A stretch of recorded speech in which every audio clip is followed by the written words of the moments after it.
Today we're going to be talking about ratios and proportions. A ratio is a comparison of two different things.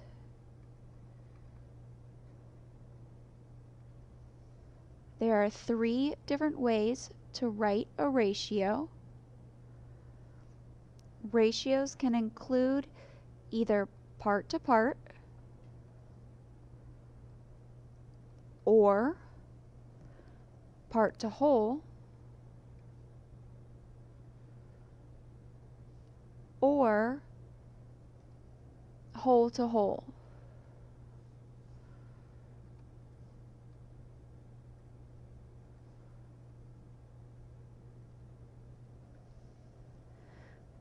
You can write a ratio as a fraction. So in this example, 3/5. The whole is going to be your denominator. So there's 5 total pieces that you're looking at. Your numerator is going to be how many parts of the whole are being used. And you always want to make sure your fraction is simplified.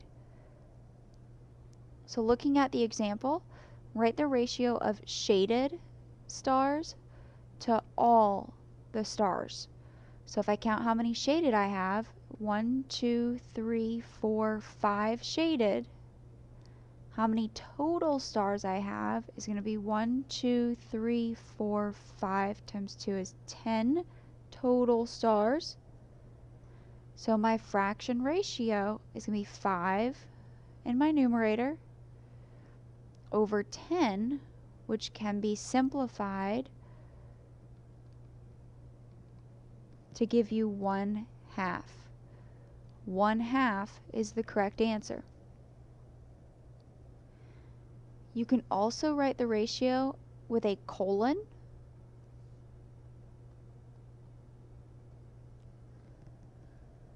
Write the ratio as a simplified fraction. The numerator then goes on the left side of the colon and the denominator goes on the right side of the colon.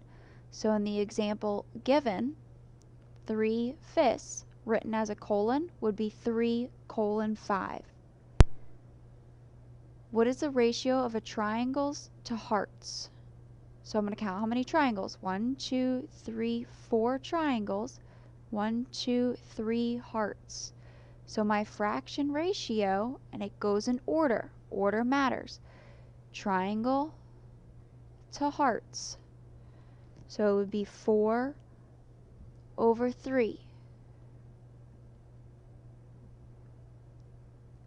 So then colon form, the numerator goes first and then the denominator.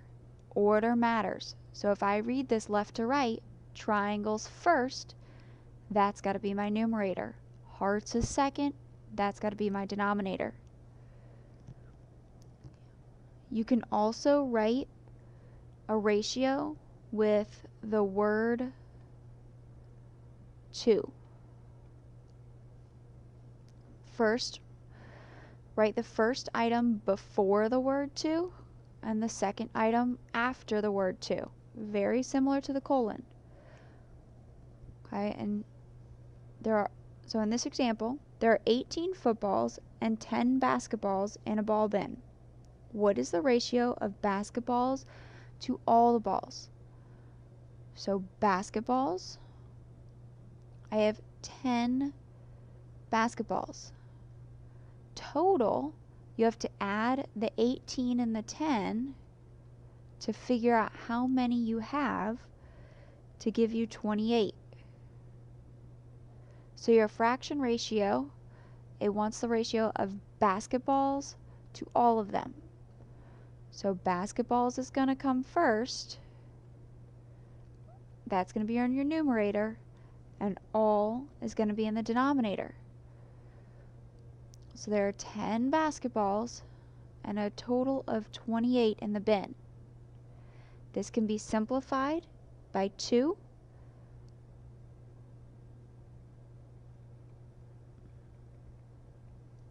To give you 5 over 14. Remember, your numerator is going to come before the word 2. Your denominator is going to come after the word 2. Take a highlighter or a pen or something and highlight this statement. For all ratios, the order is important. Turn the page when you're done. Let's look at some definitions for proportions and ratios. So again, a ratio is a comparison of two numbers by division.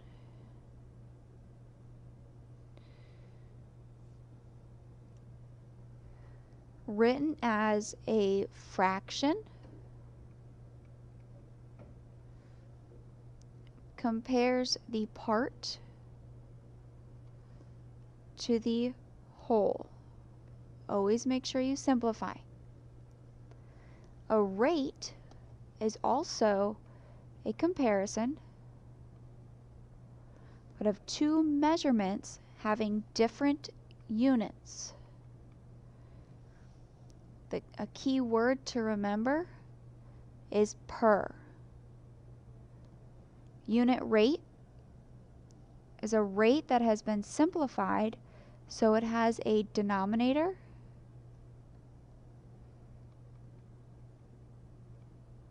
of 1.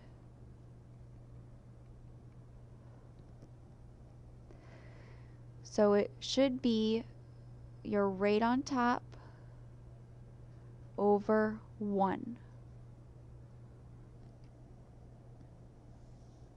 Proportion is a statement that two ratios are equal.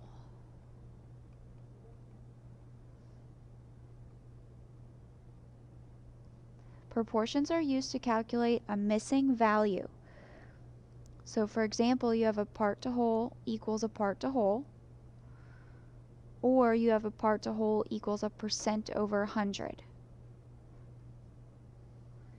And a way to remember your percent proportion, you want to use these keywords: is over of equals percent over 100. Now let's look at some examples. We're going to do 1 and 3 together. Express each ratio as a fraction in simplest form. 18 out of 45 cans of soda. So your total here is 45 and your part is 18. So 18 out of 45. 18 is the numerator, 45 is the denominator, and both these can be divided by 3. So you get 6 over 15, which again, these can be divided by 3. So you get the most simplest form at 2/5. Circle your answer. In problem 3, 155 apples to 75 oranges. Remember, left to right, apples comes first. So apples is your numerator, oranges is your denominator. Both these are divisible by 5 to give you 31 over 15. Leave it as an improper fraction. No mixed numbers. Pause the video, try 2 and 4. Check your answers with the following problems. Now let's look at 5 and 7. Express each ratio as a unit rate. Remember, a unit rate, you need it to have a denominator of 1. So we're going to set this up in a proportion. So you have $25 for 3 DVDs. Money goes in the numerator. So you have $25 for 3 DVDs. How much money is that going to be for 1 DVD? notice going across, money's in the numerator, money's in the numerator, DVDs is in the denominator, DVD is in the denominator. You want to do the butterfly method.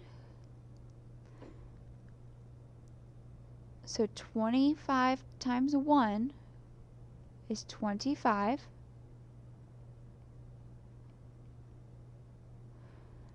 And then 3 times x is going to be 3x. So 25 equals 3x. Now you have a one-step equation. You can draw your line, find your variable. This is 3 times x, so I'm going to do the inverse operation and divide by 3. So when I do this, I get $8.33 for one DVD. Okay, this is money. So money needs to go to the hundredths place value. Let's try one more together.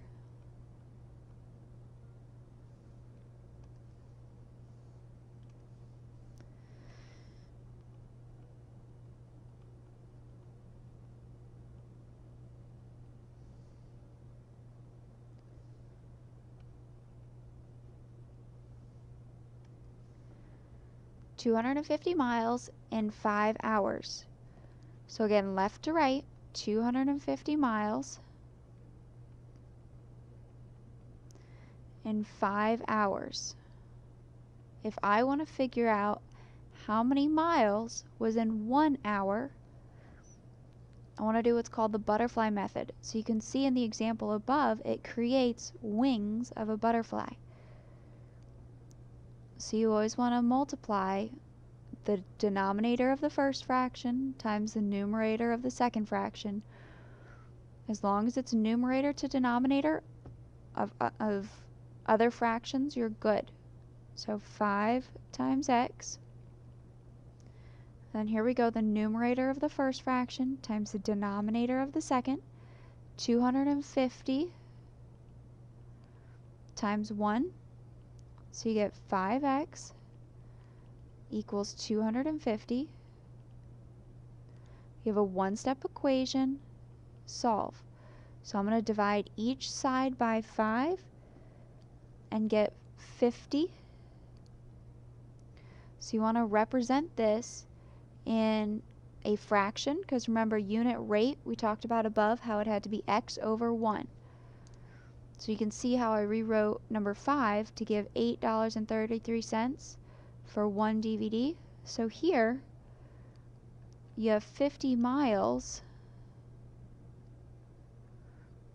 for every 1 hour.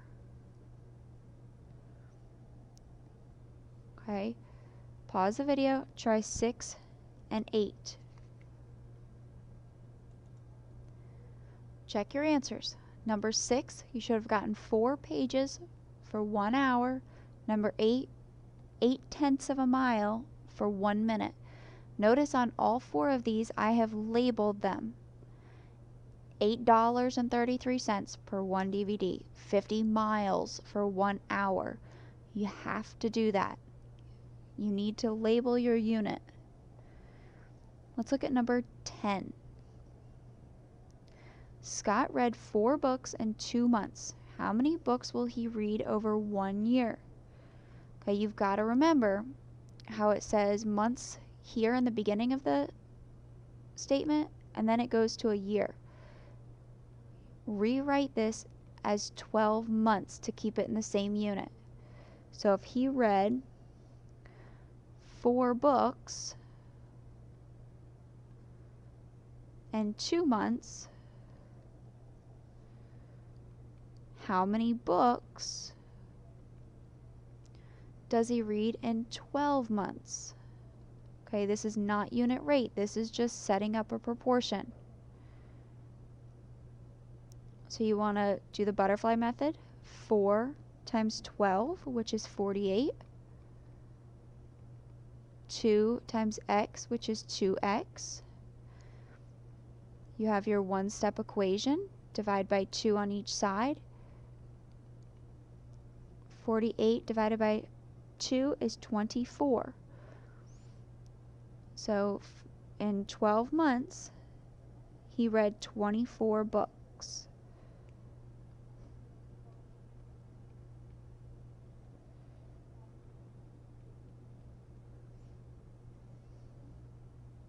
Looking at number 9, just do the butterfly method, okay, and solve for x. Pause the video and try it. Check your answers, and if you have any questions, ask your teacher.